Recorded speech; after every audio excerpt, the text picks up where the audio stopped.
In almost any high-stakes environment, you will find someone trying to win the room by filling it with sound. They speak the fastest, gesture the widest, and project their voice to dominate the airspace. But if you watch the dynamics closely, the real power often sits elsewhere. It usually belongs to the quietest person at the table.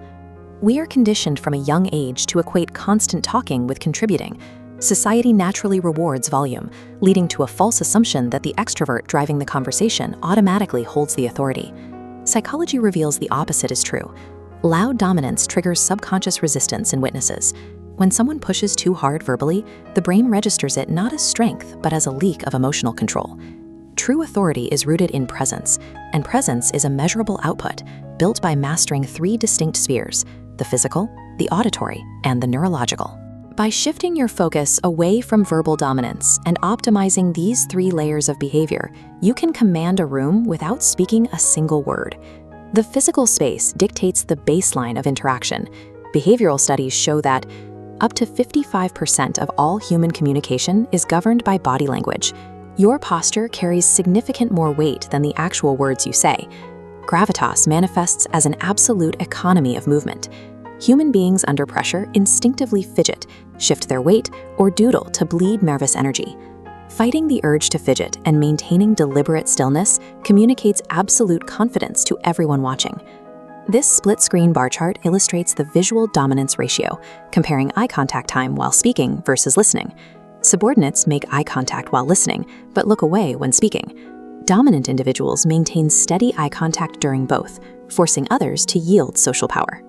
Physical stillness and deliberate visual focus strip away all the markers of anxiety. By eliminating unnecessary movement, you project absolute control over your physical environment. The auditory space introduces chronemics, the psychological use of time and pacing in human interaction. When you are asked a question, a highly effective tactic is to hold a complete 2-second pause before responding. Most people rush to fill dead air. Pausing proves that you are actively processing the information, not just waiting for your turn to talk. Modern political leaders frequently utilize this. They deploy extended pauses to alter the listener's brain chemistry, creating anticipation that makes incoming words neurologically memorable. Historical leaders like Dwight D. Eisenhower were known to sit completely silent through highly contentious meetings, only engaging to deliver one decisive, debate-ending sentence. There is a physiological reason this works. Slowing down your pacing allows you to breathe deeply from the diaphragm. This naturally settles your voice into its lowest register, triggering subconscious signals of authority in the people listening to you. Mastering the auditory space transforms silence. It ceases to be a sign of hesitation and becomes a highly effective tool for generating anticipation and weight. The final sphere is neurological, and it becomes visible during high-pressure conflict.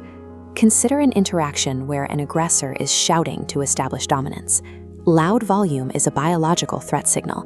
It bypasses rational thought and hits the listener's amygdala, spiking cortisol and attempting to force a primitive fight or flight response. But composed individuals possess a neurological gap. Before their emotional system can react, their prefrontal cortex, the rational command center of the brain, takes over. They override the amygdala and consciously choose absolute silence. This waveform graphic represents contrast amplification. When 2 people display radically different energy levels, the perception of both is massively exaggerated. Because there is no competing signal to watch, the silence strictly magnifies the aggressor's emotional dysregulation, displaying their loss of control. Social psychologists identify this as the halo effect of composure. In the eyes of witnesses, the aggressor's emotional outburst devalues their authority, while the calm individual gains social capital for remaining intact under fire.